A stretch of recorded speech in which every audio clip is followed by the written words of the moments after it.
Bonjour à tous, bienvenue pour ce webinaire dédié à SGE et à l'IA.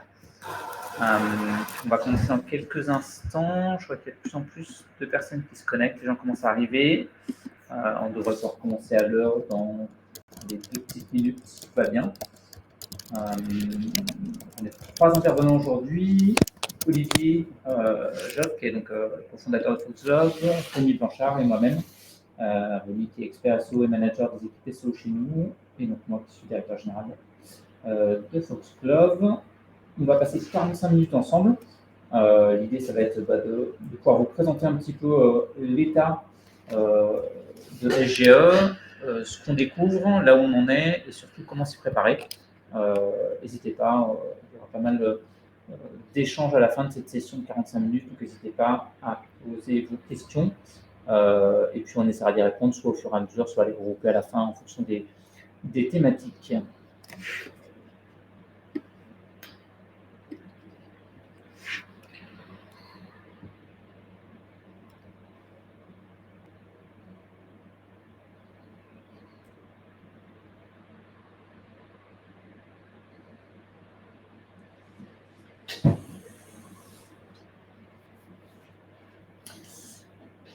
Hop, effectivement, on voit dans le fil des questions. Bonjour à tous, bienvenue. On va pouvoir démarrer dans quelques minutes. On est ravis de vous partager ces éléments. Je crois qu'on a des problèmes de son, je vois une personne notamment. J'ai l'impression que tu ne parles pas assez fort. Ok, je vais essayer de... Je vais parler plus fort. Est-ce que le son est meilleur là pour tout le monde? Est-ce que tout le monde a un son qui est bon? Bonjour, il y a une question sur le fait qu'il y aura un replay. Oui, il y aura bien un replay à la fin. On fera un petit post à la suite de ce webinar sur LinkedIn. Et il faudra simplement mettre en commentaire pour ceux qui veulent recevoir le replay. Exactement, on fera un petit post en début d'après-midi, donc vous aurez tout accès au replay pour ceux qui le souhaitent. Merci Maxime pour la confirmation sur le son.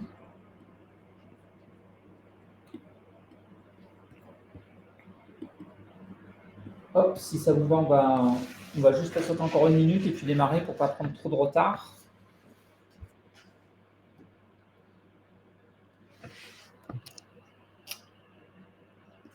Hop. Bonjour tout le monde, on voit pas mal de têtes connues, ça fait plaisir de vous voir. Exactement, c'est chouette. Puis ça fait évidemment aussi plaisir de voir des têtes moins connues, mais très sympa de vous être joints à nous ce matin. Donc ouais, pour réexpliquer ce que je disais il y a quelques instants, il y aura bien un replay du webinaire qui sera envoyé à ceux qui le souhaitent. On fera un petit post LinkedIn juste après. Il faudra simplement mettre en commentaire pour ceux qui veulent recevoir le replay. Donc on le fera avec plaisir, évidemment.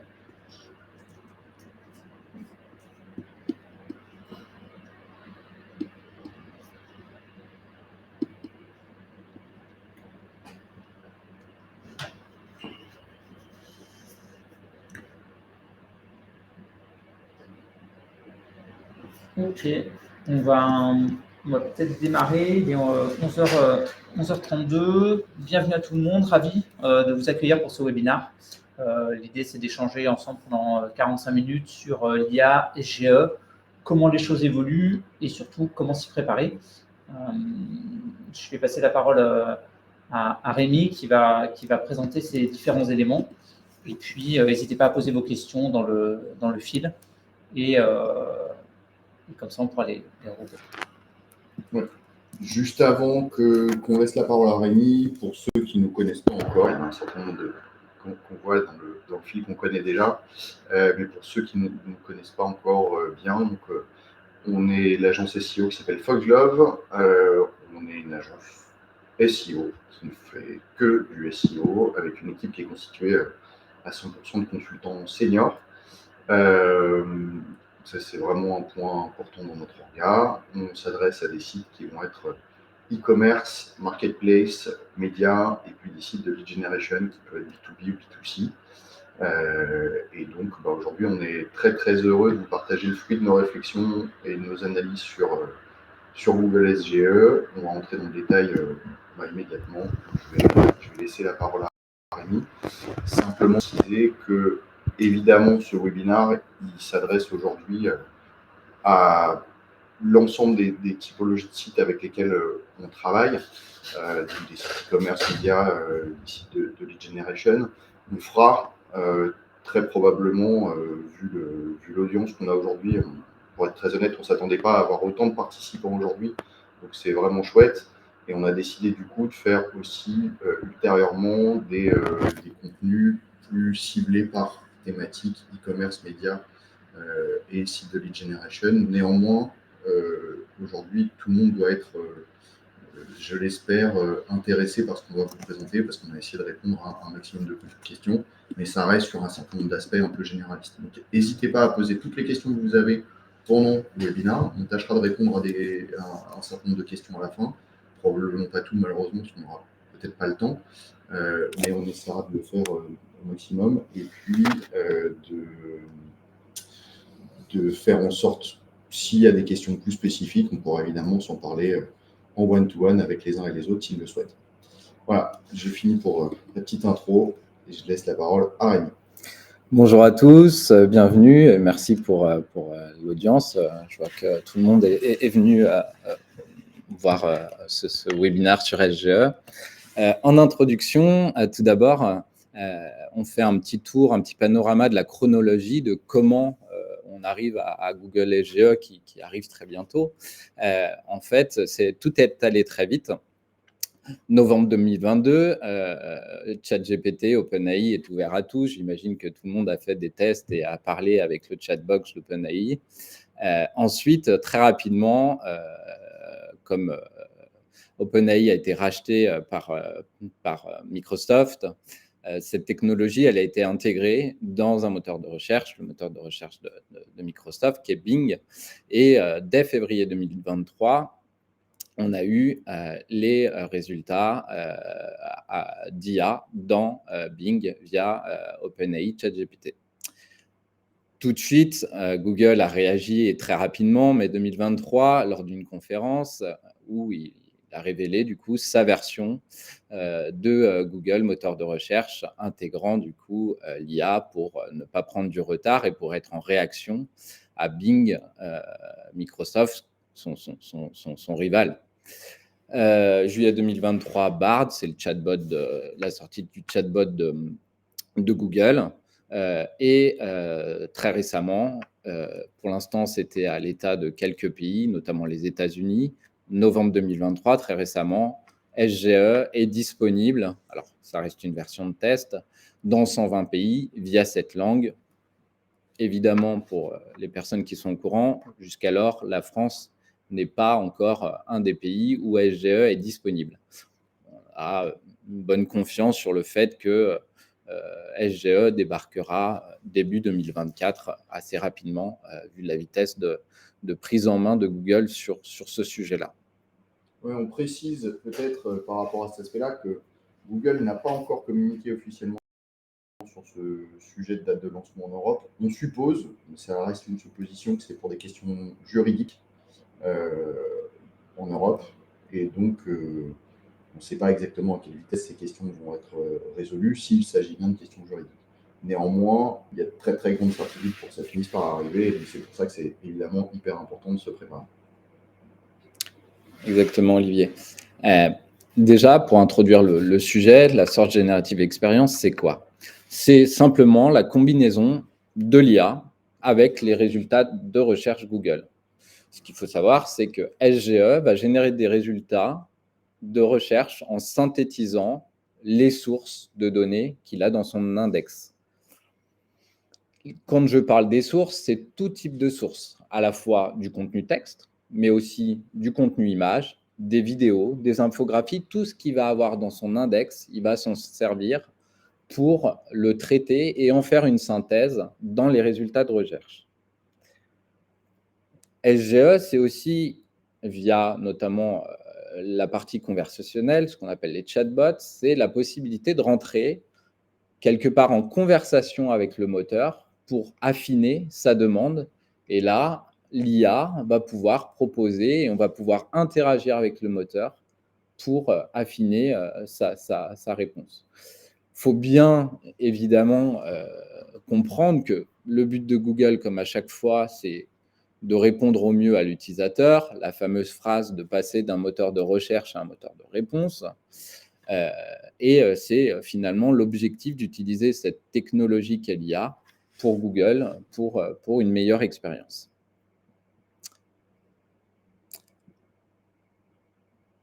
Concrètement, SGE, aujourd'hui, c'est quoi et comment ça se traduit dans les résultats de recherche? Déjà, il faut comprendre que la fonctionnalité aujourd'hui, sur les pays disponibles, c'est à l'état de test. Ça demande une activation de la part de l'humain, d'une part. Il faut aller cliquer, aller dans Labs, je souhaite activer SGE. Et ensuite, dans les résultats de recherche, bien souvent, ça demande une action de l'utilisateur, ici, on voit, si vous voyez ma souris. Il va falloir donc du coup que l'utilisateur déplie la fonctionnalité de synthèse de SGE pour pouvoir avoir cet aperçu. Donc, pour l'instant, on voit bien, clairement, via ce clic, que c'est encore à l'état de test. Google, comme c'est allé très vite, a besoin de s'adapter et doit sans doute prendre en compte les feedbacks des utilisateurs. Rémi, on me dit juste qu'il y a pas mal de latence sur l'affichage des images. Donc, il faut juste s'assurer qu'on soit bien sur la bonne image. On y a priori. Okay. Donc, concrètement, quand on parle de la synthèse générée par SGE, ici, j'ai une requête qui s'appelle Give for Coffee Lover. Google va me mettre déjà une petite introduction, une synthèse de ma demande. Et en fonction des cas, il va me proposer ce qui lui a semblé le plus pertinent. On aura toujours ici, sur la droite, comme vous pouvez le voir ici, 3 sources et une petite flèche qui permet d'accéder à 6 sources au total, comme on peut le voir ici. Là, dans ma demande, il a jugé utile de me présenter finalement des produits et aussi peut-être des accessoires ou d'autres choses qui correspondaient à ma demande. L'autre élément également qu'on voit ici, c'est l'équivalent de ce qu'on voit aujourd'hui dans les résultats de recherche classiques, à savoir les PAA, People Also Ask. On a des suggestions qui permettent d'affiner sa recherche. Et pour finir, on a une box ici, Ask a Follow-up, qui permet de rentrer en conversation avec le moteur de recherche pour justement affiner sa recherche, comme on peut le voir ici. Hop. C'est vraiment cette partie qui est intéressante et qui va être un peu nouvelle. C'est cette partie conversationnelle qui va être sa propre recherche sans devoir la reformuler comme on le fait aujourd'hui dans le moteur. On va pouvoir aller étape par étape, avancer au sein de sa même recherche pour avoir quelque chose de plus en plus précis et de plus en plus aligné avec ce qu'on souhaite en termes de résultats.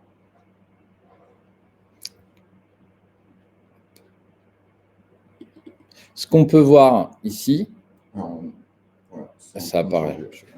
Ce qu'on peut voir ici, concrètement, là, j'ai une requête, comme je vous disais, la capacité qu'a SGE à s'adapter à la demande, c'est que là, ma demande, elle est claire, c'est comment je fais un screenshot sur mon Mac.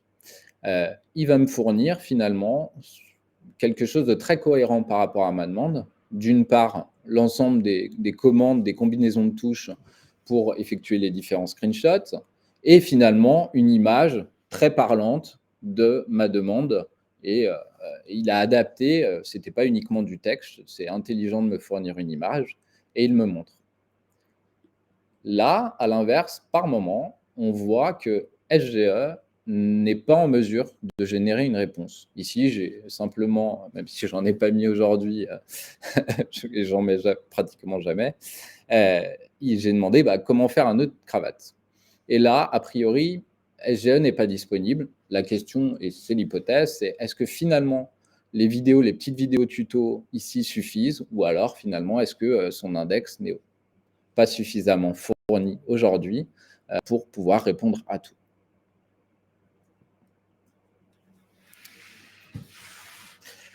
Les éléments qui sont importants à savoir aujourd'hui, c'est que SGE, je le rappelle, est en état de test. Et les ajustements sur la présentation, la mise en forme, la disposition changent quasiment tous les jours.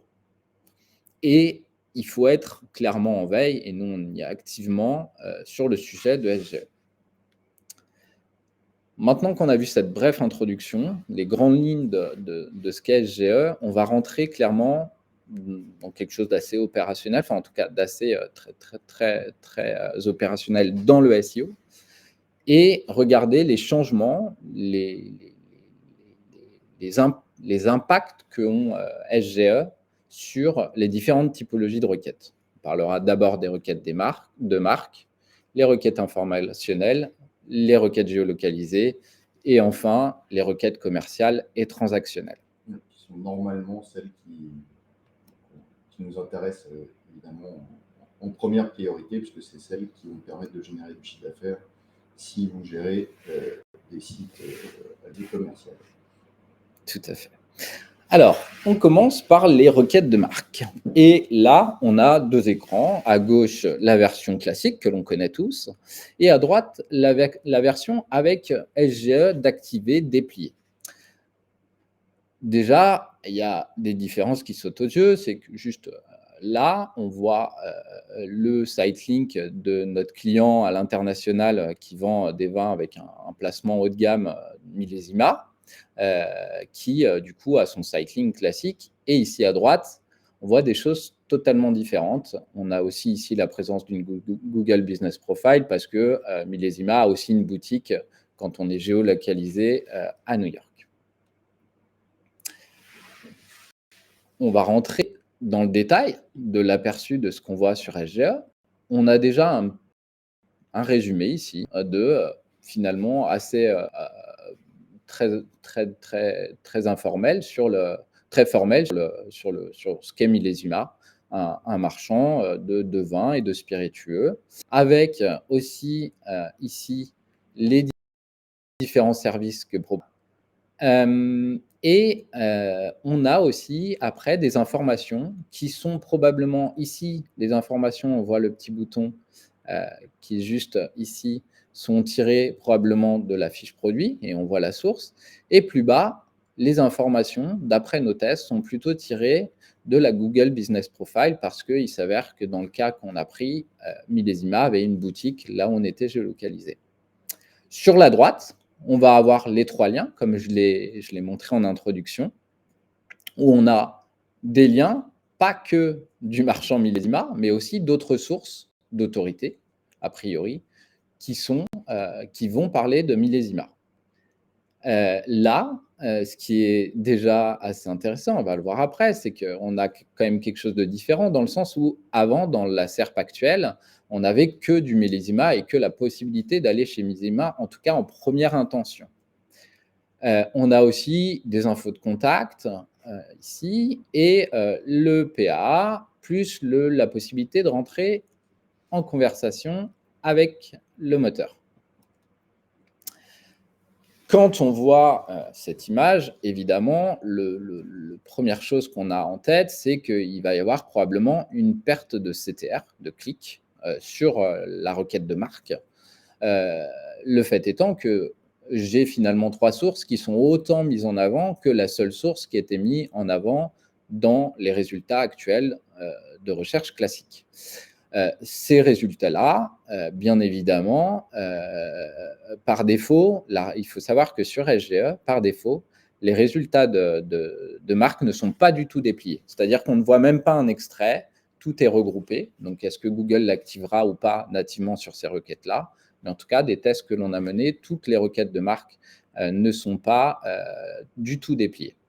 Les liens choisis sur la droite, généralement, dans les cas qu'on a analysés, sont souvent des liens qui sont fortement bien positionnés déjà dans les résultats de recherche classiques. Autre élément, donc par rapport à ça, on a déjà en tout cas des pistes de recommandations, forcément, et Google est quand même, il ne faut pas oublier et pas perdre de vue que la principale source de revenus de Google, c'est la publicité. Donc, il est fort probable, et on le voit déjà, on a eu des cas où la partie ads sur la marque va se placer forcément en haut. Là, clairement, la recommandation, c'est de poursuivre les achats d'ads parce que ici, vous allez être peut-être mis plus en concurrence sur la partie SEO. Évidemment, comme on l'a vu, il y a des sources ici, et ces sources-là, il va falloir en tout cas avoir quelque chose de positif sur votre marque, puisque ici, ça pourrait finalement influencer sur une décision ou en tout cas un regard que peut avoir l'internaute sur votre marque, puisqu'il va probablement plus consulter des sources externes qu'il ne les consultait avant. On vous invite d'ailleurs et il y a aussi, des opportunités dans cette zone-là pour les retailers qui vont finalement créer des pages marques et vont avoir l'opportunité d'apparaître à un niveau beaucoup plus important qu'il ne l'était aujourd'hui en dessous du site link. Donc, pour les revendeurs, il y a probablement de belles opportunités à créer des pages marques ici. Et enfin, pour les marques, elles, il va falloir être très actif sur les supports d'avis, sur toutes sources qui vont parler de vous, parce que probablement Google va s'en servir en synthèse, et c'est déjà le cas. Et quelque part, c'est aussi votre vitrine, cette page-là. Ce que va générer SGE, c'est quelque part la vitrine de la marque. Et il va falloir être en vigilance sur ce que va produire l'IA de synthèse de sources. C'est vraiment quelque chose qu'il faudra suivre attentivement, il faut alimenter, il ne faut vraiment pas délaisser parce que c'est votre image de marque qui transparaît ici. Donc vraiment bien retenir cet aspect-là, c'est extrêmement important. Après, si je fais juste un petit interlude pour juste dire qu'on voit qu'il y a des questions qui remontent, on essaiera de les traiter au maximum à la fin. Donc n'hésitez vraiment pas à poser toutes les questions qui vous viennent en cours de route pour qu'on puisse traiter le maximum de tous les points d'interrogation qui vous viennent. Et je voulais rebondir sur ce que disait Rémi avec une forme de question. On voit qu'il y a pas mal d'informations qui remontent dans cette fiche et la question, ça va être d'être capable de sourcer ces informations, de savoir d'où elles viennent pour être en maîtrise un petit peu de ce qui s'affiche. Est-ce que des tests que tu as faits, tu as déjà un peu des idées de sources dans lesquelles Google vient piocher pour aller sélectionner les informations qu'il va mettre en avant? Alors oui, en tout cas, on a déjà quelques pistes. Ici, on le voit, comme je l'ai dit, les sources, elles sont prises en tout cas sur Google Business Profile. Et on a aussi finalement les sites top autorité qui vont parler de la marque, les sites qui ont forte popularité, mais aussi les sources en interne du site. Et c'est d'ailleurs pourquoi j'invite fortement à venir détailler les pages à propos, les pages qui parlent proprement de votre marque, les FAQ aussi. Puisque quelque part, si l'internaute va rentrer en conversation avec le moteur via la box Ask Follow-up, il faut bien comprendre que le moteur ne va pas inventer une réponse, il va la sourcer. Et si vous êtes le site de la marque et que vous répondez à l'ensemble des questions que pourrait avoir un internaute sur votre marque, Google va finalement traduire ce que vous avez mis dans votre contenu. Dernière information, il y a aussi là un travail beaucoup plus précis, et on le voit très dernièrement, pas plus tard qu'avant-hier, 29 novembre, Google a annoncé une prise en compte plus détaillée des données structurées organisation en ajoutant des éléments comme le contact, le numéro de téléphone, des éléments comme ça, alors que jusqu'alors, avant le 29, ils annonçaient qu'ils ne prenaient en compte que l'URL et le nom de la marque en question. Il y a une question de Thomas qui fait un petit peu écho à ce que tu évoques. Si on constate des erreurs d'information dans ce qui remonte via l'IA, est-ce qu'on peut les retourner à Google ou pas? Alors, c'est une très bonne question. J'ai actuellement pas la réponse, mais effectivement, c'est pertinent. Je n'ai pas cette réponse. En tout cas, je dirais que la meilleure arme, c'est encore une fois d'être sûr, d'être en veille sur ce qu'on dit de vous, et de prendre la main sur ce qu'on dit de vous. Ça va demander à être présent sur des sources externes. Ça va demander aussi à, dans votre site, ne plus se limiter à une simple page qui sommes nous, mais peut-être aller bien au-delà. C'est ça. Je pense qu'il faudra être de plus en plus clair sur notre singularité, ce qui nous différencie de la concurrence. l'occurrence, à quel type de besoin on répond, etc., pour que justement l'IA soit facilement en capacité de faire ça sans avoir des messages divergents. Et donc, plus on aura un alignement entre ce qu'on véhicule dans le site, ce qui est véhiculé à l'extérieur, plus ça sera simple d'avoir un positionnement qui est clair et qui sera remonté et compris par les moteurs. Tout à fait. Maintenant qu'on a eu un panorama sur, en tout cas, une vision sur les requêtes de marque, je vous propose de parler des requêtes de type informationnel. Même chose ici, on a à gauche un 100 SGE avec la fameuse, là on a un site avec la fameuse P0, et à droite, sur la droite, hop, on a la version SGE. La requête que j'ai tapée, c'est comment garder, conserver ces fleurs le plus longtemps possible. Et on voit déjà, de manière assez visible, qu'il y a des choses qui sont très différentes, en tout cas, de ce qu'on voit actuellement. On retrouve ici que SGE va me faire des propositions de synthèse sur ma question, qui était finalement comment je peux faire en sorte que mes fleurs restent plus longtemps. On a 3 sources que Google a jugées les plus légitimes sur ma question. Et quand je viens déplier, donc là j'ai tout un tas d'astuces, on peut mettre, je ne sais pas, du sucre et du vinaigre, de l'aspirine en question, et on a ici les petites flèches qui permettent de déplier et qui mènent à une source. Dès lors que une fois que j'ai eu ce premier niveau d'information qui est, j'ai choisi, ajouter de l'aspirine, j'ai une source qui va me parler spécifiquement de ça. Et quand je vais cliquer sur cette source, je vais être amené directement à l'endroit où, finalement, au détail de la première intention qui était d'ajouter de l'aspirine et un petit peu de détails sur comment procéder directement sur le site. Donc là, on a une expérience qui vient s'améliorer par rapport aux résultats classiques que l'on connaît actuellement.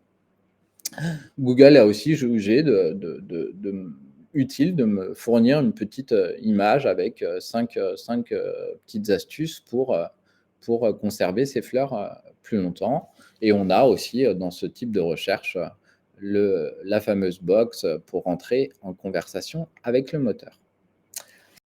Ce qu'il faut bien comprendre encore, là encore, Google, la force en tout cas de SGE, c'est sa capacité à adapter le format de sa réponse en fonction du contexte.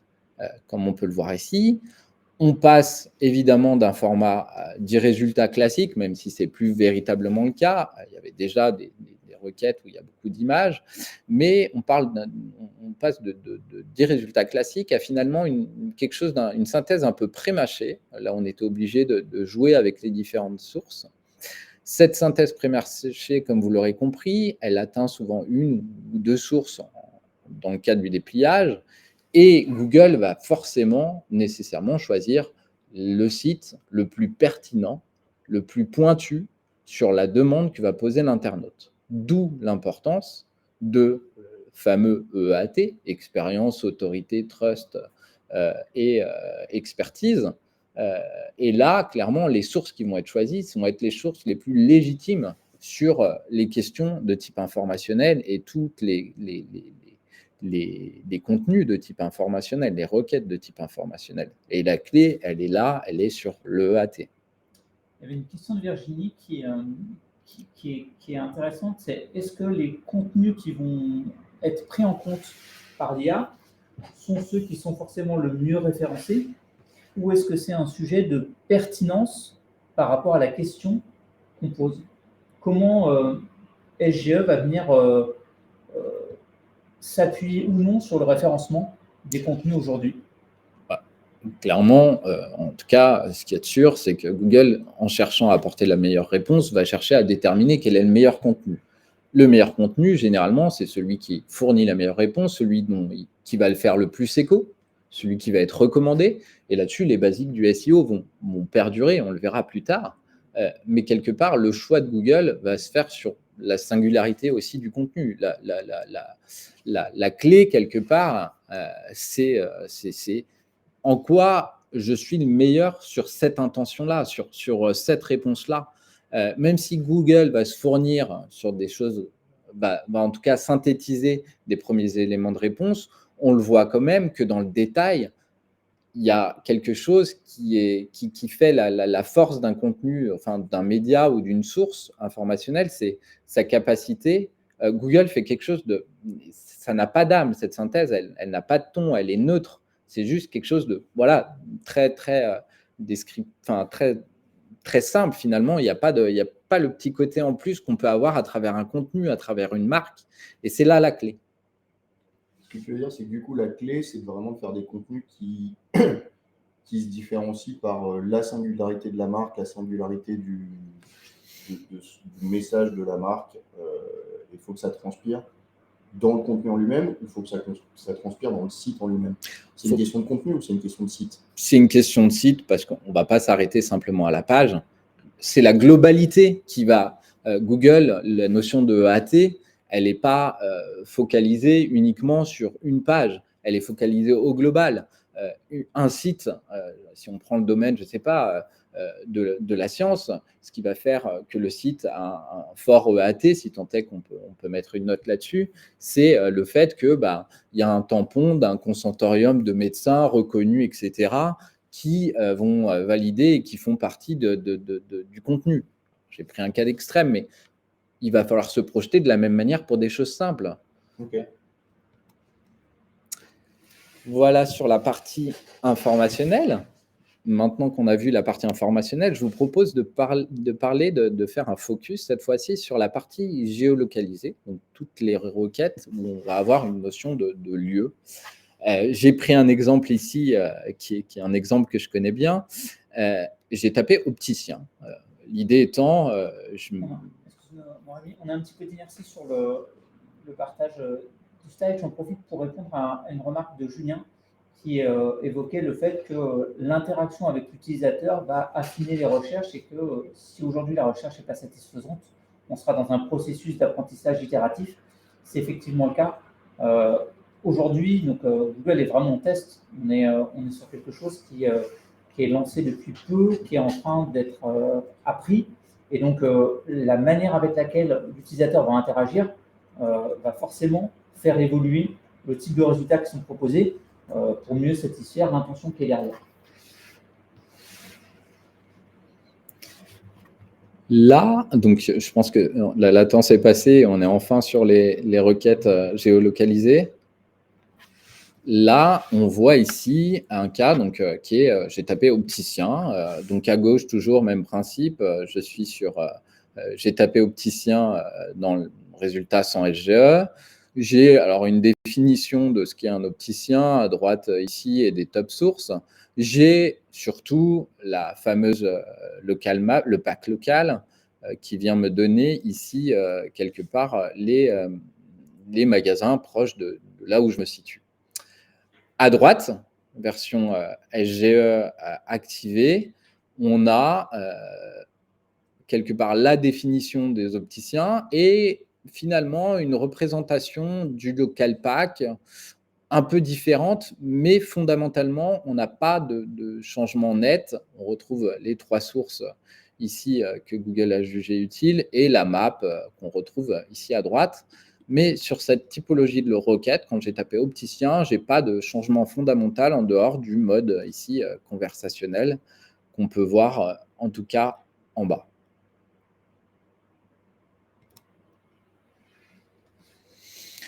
Alors ici, on voit même, une fois que la slide sera affichée à cause de la latence, on s'en excuse. Ici, donc normalement, on voit… C'est bon. Ici, ouais. Ici, on voit qu'on a donc une requête où là, je suis allé un petit peu plus loin qu'une requête large géolocalisée. J'ai demandé finalement quel est le meilleur café quel est le meilleur café là où je me trouve. Et là, avant, j'avais ici, donc pareil, le pack local avec les cafés ici. À droite, j'ai à nouveau une représentation avec un peu plus de détails pris dans les différents avis et dans les différents articles qu'avait Google à disposition. Les avis, c'est ceux de Google Business Profile. Les articles, c'est ceux des top sources qu'il a trouvés, des guides issus de quels sont les meilleurs cafés à New York ou des choses comme ça. Mais finalement, je retrouve quelque chose d'assez proche, en tout cas, de ce qu'on a sur les résultats de recherche classiques aujourd'hui. Ici, donc, sur la partie requête géolocalisée, il y a finalement aujourd'hui, en tout cas, du point de vue de Foxglove, en tout cas, et c'est un point de vue qui a priori est partagé par d'autres personnes. On a vu notamment des SEO sur Search Engine Land partager ce point de vue, c'est que finalement, il y a peu de plus-value. En plus, une fois qu'on a déroulé la Search Generative Experience, on voit que on retrouve le local pack, ça fait un petit peu doublon. Le seul intérêt aujourd'hui de la partie géolocalisée, c'est finalement quelque chose de représenté. La représentation est peut-être plus jolie, et encore que. Et finalement, le niveau de finesse était déjà accessible via les filtres directement sur Google Maps, où on peut affiner kids friendly, des choses comme ça, pour finalement trouver le café qui nous convient le mieux.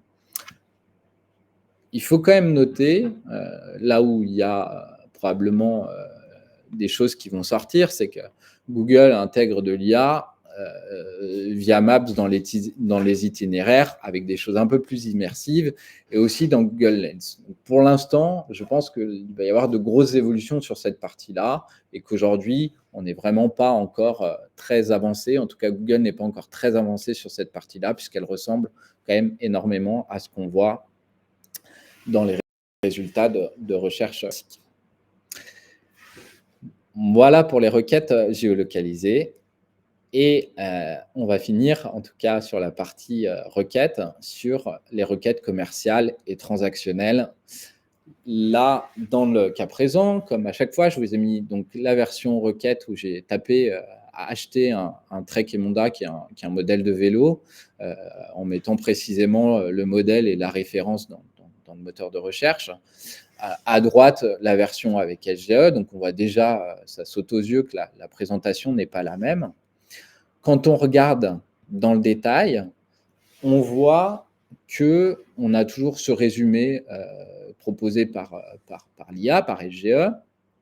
Les top liens qui sont ici à droite, qui parlent du modèle que je souhaite acheter, un écart de prix et les infos principales sur le produit.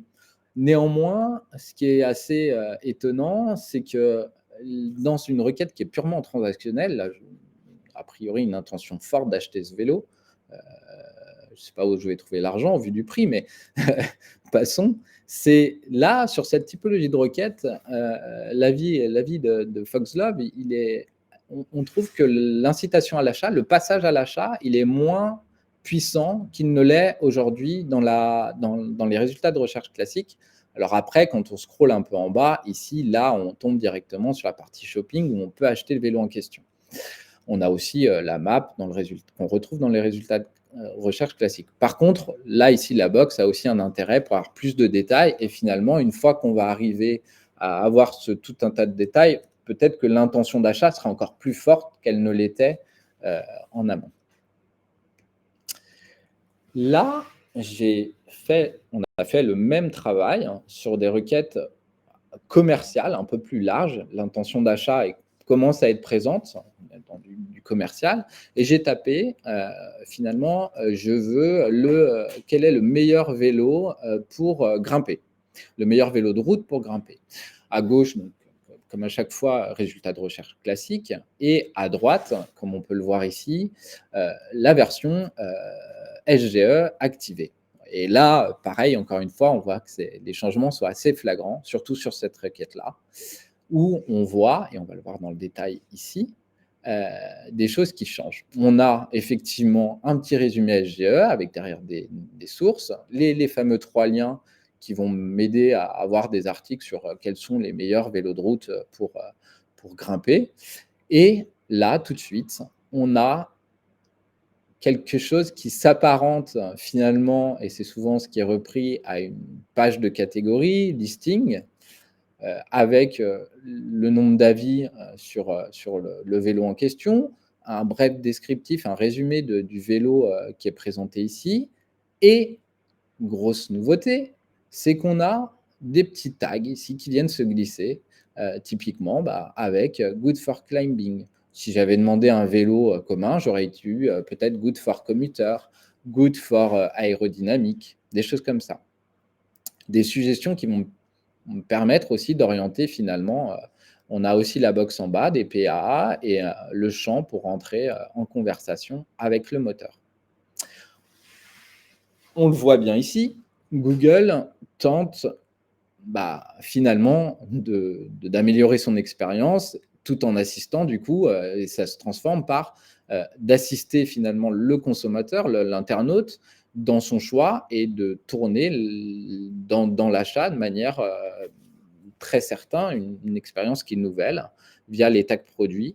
On voit aussi que les images sont généralisées sur tous les produits. C'était déjà le cas sur un grand nombre de requêtes dans les résultats classiques. Là, c'est vraiment sur tout le type de requêtes. Et donc, on a une expérience qui arrive, une expérience d'achat qui arrive dès les résultats de recherche. Concrètement, qu'est-ce qu'il va falloir, en tout cas, de nos tests, qu'est-ce qu'il faut travailler dès maintenant, puisqu'on l'a vu en amorce, SGE en France, c'est probablement demain, si ce n'est aujourd'hui. Le travail sur les pages produits, en tout cas, il va devenir indispensable. L'image, surtout quand on est sur des produits, en tout cas palpables, physiques, la première chose qu'on voit, c'est le visuel. Donc le visuel, le travail de l'image va être indispensable pour avoir en tout cas quelque chose de très présenté dès le résultat de recherche. Les données structurées, on le voit et on le sait, et Google en rajoute des prises en compte finalement de manière très régulière. Plus on va être pointu sur les données structurées, sur vos flux produits, sur ces éléments-là, les éléments qui aident le shopping graph, tout ça va fortement aider votre présence dans les résultats de recherche. Encore une fois, et là on voit la nouveauté avec les fameux tags, les informations autour du produit, les cas d'usage. Est-ce que mon vélo est bon pour aller dans les montagnes, gravir des grands cols? Est-ce que mon vélo il est bon pour l'aérodynamisme? Toutes ces choses-là. Donc, tout ce qui va nourrir la fiche produit en interne, c'est-à-dire dans la fiche produit, mais aussi en externe, dans vos fiches catégories, dans les sources qui vont vous citer, tous ces éléments-là vont aider à être présents sur les bonnes typologies de requêtes pour que vous transformiez le plus rapidement possible. Le maillage, les catégories, toutes ces choses-là, ça va être clé.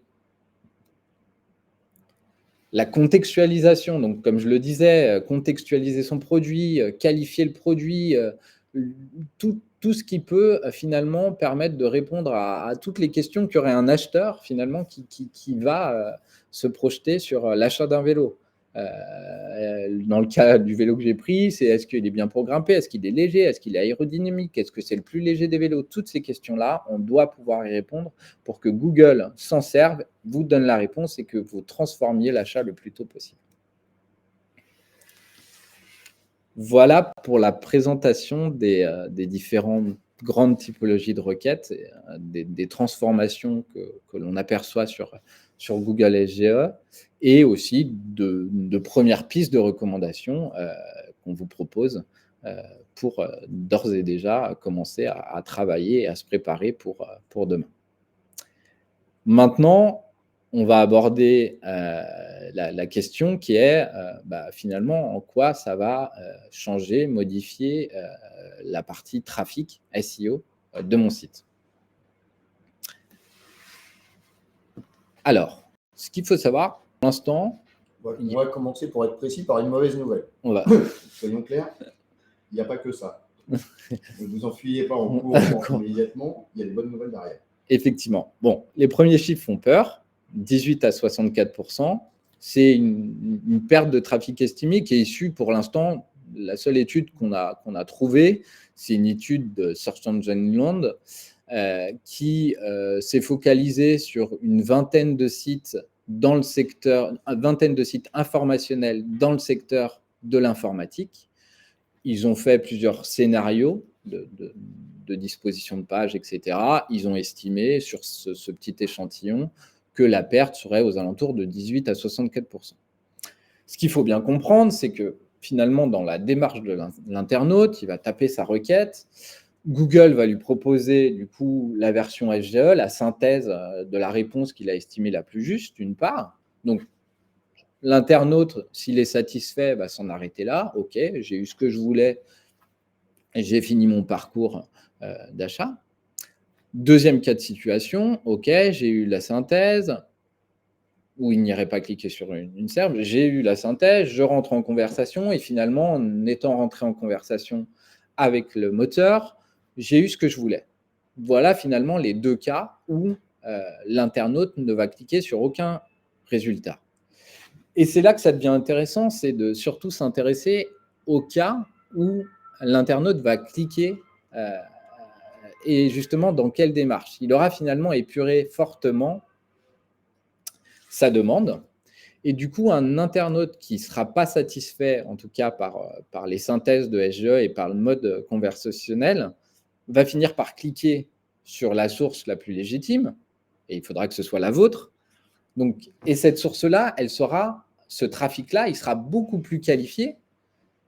Donc, ce qui va se passer, c'est que certes, vous allez faire moins de trafic non qualifié, mais beaucoup plus de trafic qualifié, puisque Google, dans son entonnoir, souhaite amener l'internaute quelque part, de ce qu'on en comprend, il souhaite un internaute sur la bonne source directement, et celui-là, il sera finalement chaud à aller sur votre site, à transformer.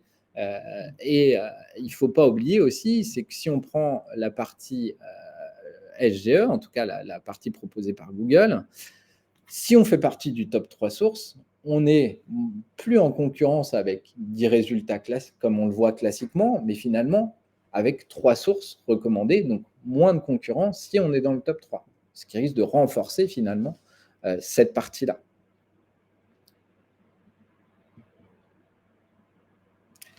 Et enfin, pour finir, il ne faut pas perdre de vue qu'aujourd'hui, Google, et on le voit, les changements sont tous les jours, SGE est en test, n'est pas disponible en France, et que les changements sont sans arrêt, ininterrompu. On a des changements, des tests qu'on mène tous les jours en se pluguant via des VPN aux États-Unis. On voit que les changements sont réguliers, voire vraiment toutes les heures, on a des changements sur des requêtes qui sont observables. Oui, il faut rappeler, on le disait un peu au départ, mais Google a été pris de court sur ce sujet. Donc, ils ont voulu réagir face à l'avènement de ChatGPT intégré dans Bing, etc. Mais c'est un produit qui n'est pas complètement... que Google, a priori, ne pensait pas lancer aussi vite. Donc c'est pour ça qu'on voit des modifications qui sont aussi régulières. Et ça vient réellement modifier leur business model. Il y avait tout à l'heure une question, je crois, sur le fait que on voit des requêtes,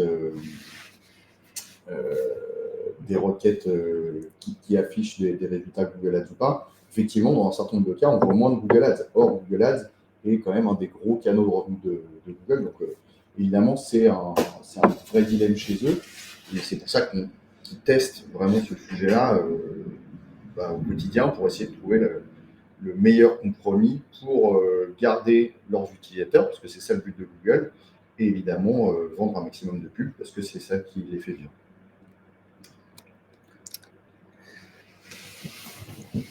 Pour finir, ce qu'il faut savoir, on souhaitait, sur ce grand sujet dont tout le monde parle, vous apporter un petit peu la vision qu'on a, nous, chez Foxglove, par rapport à ces changements du moteur de recherche Google. Pour l'instant, le constat, il est assez évident, c'est que finalement, les recettes de base du SEO, les fameux 3 piliers, la technique, la sémantique, la popularité, auxquels on peut ajouter, en tout cas on le verra plus tard, l'expertise, l'autorité et le fameux EAT, finalement le travail il ne change pas. Enfin en tout cas les principes de base vont perdurer. Par contre, il va falloir travailler de manière beaucoup plus chirurgicale sur des éléments clés, notamment, on voyait les données structurées. On voit beaucoup de sites encore aujourd'hui qui pensent avoir finalement marqué leur site, même des sites e-commerçants, mais en fait, on s'aperçoit qu'il y a tout un tas de données qu'on peut mettre en place et qui ne le sont pas. Il y a des choses, quand on rentre dans le détail, on peut donner finalement, via les données structurées, la procédure de retour d'un produit, est-ce qu'on peut le retourner, toutes ces choses-là. Et quand on explore, nous, les sites à l'agence chez Foxglove, on voit finalement peu de sites qui ont implémenté ce genre de données. Il y a un travail très fin qu'il va falloir faire sur les fiches produits, puisque finalement, si on veut nourrir la partie conversationnelle, plus on va donner des éléments à Google, plus il va s'en servir et le traduire dans ses résultats de recherche. Évidemment, il va falloir être très vigilant sur ce qu'on dit de vous, parce que ça encore, Google va s'en servir pour les synthétiser. Donc là, il va falloir être en veille constamment sur les sources externes de votre site, sur les éléments où on parle de vous. Le travail des images, des vidéos, de tout ce qui est riche média, parce qu'on le voit bien, en fonction de la requête, Google arrive de plus en plus à s'adapter au type de contenu, de médias qu'il doit diffuser. Et là, il va falloir clairement regarder, finalement, l'intention, elle est là. Et sur ce type d'intention, est-ce que finalement, c'est plutôt une image, une vidéo, etc. Là-dessus, le métier ne change pas, mais il va devenir beaucoup plus pointu puisque le moteur devient beaucoup plus intelligent et cherche à améliorer l'expérience. Et enfin, la clé, et vous l'aurez compris, c'est l'amélioration, en tout cas le travail très concret de l'amélioration de votre EAT, votre expertise, votre savoir-faire, votre singularité, la qualité, l'UX, l'UI, l'ergonomie de votre site, l'ensemble finalement, toute l'expérience que vous allez proposer à l'internaute, de l'arrivée, de la réflexion d'achat à l'arrivée dans les résultats de recherche jusqu'à la conversion. C'est là où vous devez réunir toutes les clés pour montrer à Google, mais avant tout aussi à votre internaute, à votre client final, que vous êtes vous avez le bon produit, vous êtes la bonne marque. Donc voilà, tout simplement. Enfin, simplement, mais dur à mettre en place pour autant. Oui, dur à mettre en place, mais a priori, si on comprend bien, quand même, tout ce travail qui a au départ une visée SEO, optimiser le site pour SGE, ça a une visée SEO. A priori, ça va venir aussi enrichir l'expérience utilisateur sur le site. Donc, ça devrait aussi servir tous les intérêts de la marque, du site en question, derrière, avec une expérience vraiment fluide, claire sur quel est le message, quels sont les différenciateurs et quelles sont toutes les bonnes raisons d'acheter tel ou tel produit sur tel ou tel site. Alors ici, effectivement, on parle pas mal de requêtes transactionnelles. Il y avait une question d'Anthony qui disait, est-ce que pour l'e-commerce, a priori, la baisse sera moindre en termes de trafic? Qu'est-ce que tu en penses? Alors, sur le e-commerce, comme on peut le voir, alors la baisse sera moindre, je ne sais pas. En tout cas, il y a un sujet sur les pages catégories qui, en tout cas de ce qu'on voit, pourrait effectivement perdre en trafic, mais reste nécessaire puisqu'elles vont être un des éléments qualifiants du produit. Je fais écho au petit tag qu'on a vu tout à l'heure. Il est fort probable que Google se serve en tout cas de tout ce qu'il y a autour du contenu et notamment du contexte de votre produit, à savoir qu'il est rangé dans une catégorie, si je reprends mon exemple, vélo pour les personnes qui veulent gravir des cols, donc best for climbing. Donc peut-être que sur les éléments de fiche catégorie, page catégorie, il y a peut-être une baisse de trafic à entendre. Sur les produits aussi, peut-être probablement, mais néanmoins, ce qu'il faut garder en tête, c'est que dans l'idée où Google cherche à améliorer l'expérience, en tout cas en amont, l'internaute qui va arriver sur votre fiche produit, lui, il sera vraiment probablement beaucoup plus chaud, beaucoup plus à même de convertir que en ce moment sur la SERP classique, la SERP résultat de recherche, pardon. Et on devra avoir effectivement des trafics qui se déportent un petit peu directement vers les pages produits, d'où l'intérêt d'avoir des pages produits qui sont bien structurées d'un point de vue SEO, mais également sont optimisées d'un point de vue conversion, réassurance, tous les éléments qui vont permettre d'avoir directement la conversion sur la fiche avec toutes les attentes qu'a l'internaute quand il va venir sur le site.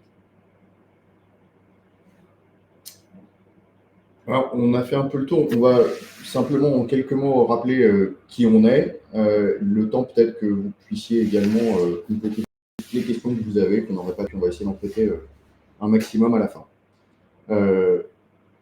Donc, en quelques mots, qui on est Foglove, une agence SEO qui ne recrute que des consultants SEO seniors.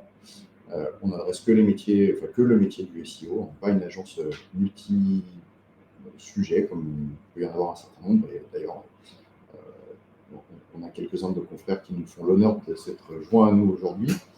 Alors,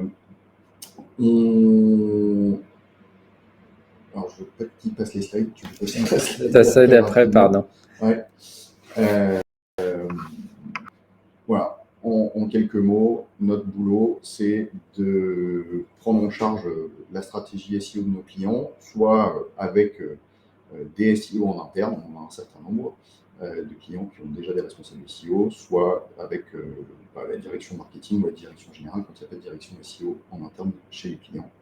Et on accompagne un certain nombre de marques. Alors évidemment, on n'a pas mis toutes nos références sur cette slide dans des métiers du e-commerce, des médias, du B2B.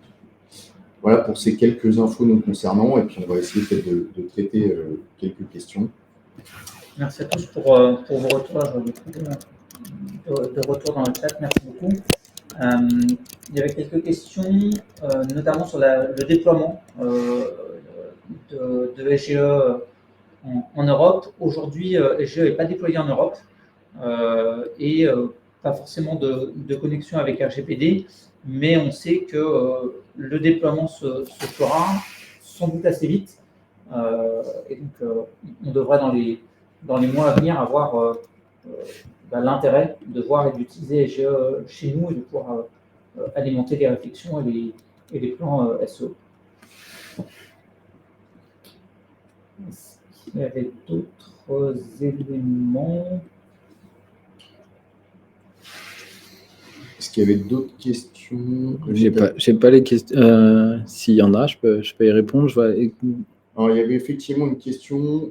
On n'a pas traité explicitement le sujet de SGE pour les médias. Bon, c'est un sujet qui est très vaste, donc je ne pense pas qu'on ait le temps de traiter tout ça en détail aujourd'hui.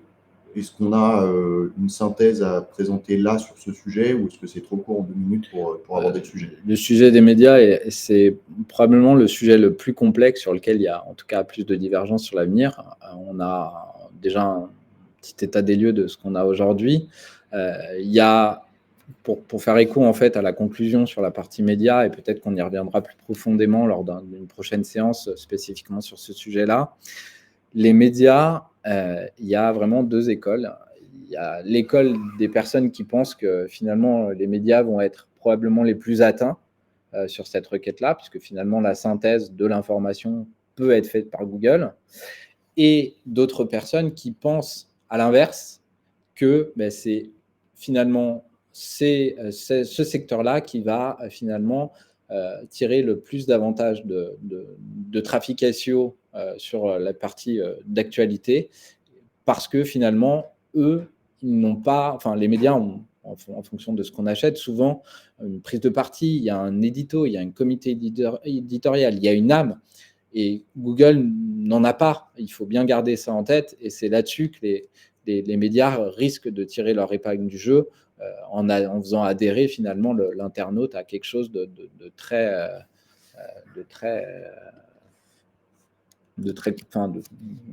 avec une âme très, très spécifique. Oui, alors effectivement, là on parle de sites médias, de vrais sites médias, et pas de ceux qui produisent du contenu avec des bots, des chats GPT, avec des IA évidemment. C'est ça. Ça dépend de la qualité du contenu et de comment il est généré, de sa portée, pour recréer ou retransformer du contenu existant. Que d'avenir. Sur cette question en plus très spécifique du contenu généré par l'IA, où on a eu très récemment, suite à quelques brevets, enfin en tout cas sources de Google lui-même sur la taille de l'index, on voit bien que le gros problème de Google, c'est d'indexer de plus en plus de pages, avec notamment l'usage de l'IA et la facilité que peut avoir n'importe qui de créer du contenu. Google, en tout cas son moteur, en tout cas indexe les pages avec beaucoup plus de méfiance en tout cas, puisque aujourd'hui, clairement, cette facilité à produire du contenu est devenue un vrai problème pour Google, et du coup, il va le qualifier notamment par le AT, je ne rentrerai pas dans le détail, mais Google, en amont, avant d'indexer une page, aujourd'hui, en tout cas sur des sites neufs, essaye déjà de détecter si finalement le contenu n'est pas issu de l'IA via des patterns, via tout un tas d'autres signaux, regarde si le site a une présence ailleurs, sur les réseaux sociaux, est-ce qu'on parle du site.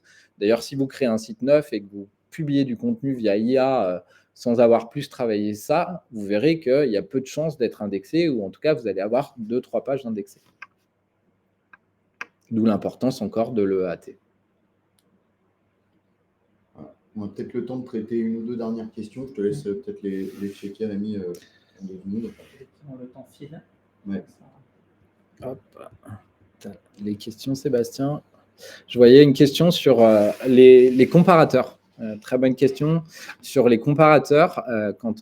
Alors là, j'avoue que, en tout cas, de ce que j'en sais, des tests que j'ai regardés sur la partie comparateur, aujourd'hui, en fait, si je veux un comparatif de quelque chose, je me propose une synthèse issue des articles de comparaison, si je reprends le cas du vélo, d'un vélo à un autre.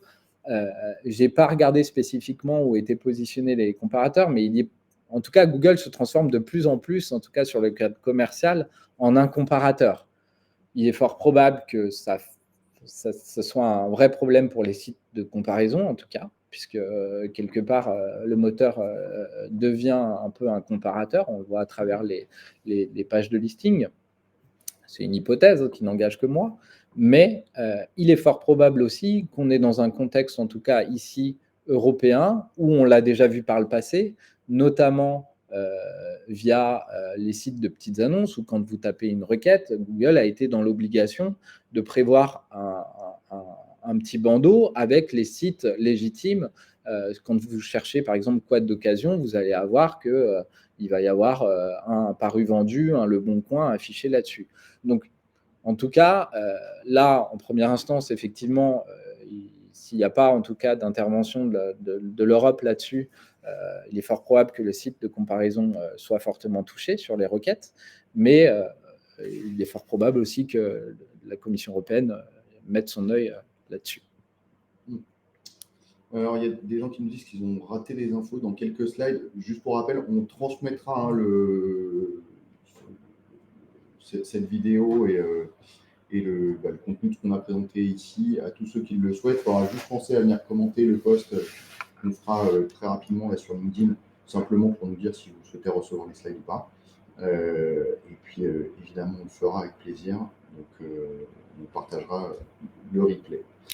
Je me permettre peut-être de traiter une dernière question. Dernière question qu'on a vue, c'était est-ce que finalement Bing avait su tirer son épingle du jeu du fait d'avoir dégainé quelque part en premier des informations qu'on a. Finalement, Bing reste encore très anecdotique. Je ne crois pas personnellement que ça permette, en tout cas en l'état, à Bing de gagner des parts de marché. Google reste encore, je crois en France, à 92, enfin, je n'ai pas le chiffre exact, mais on est au-delà des 90%.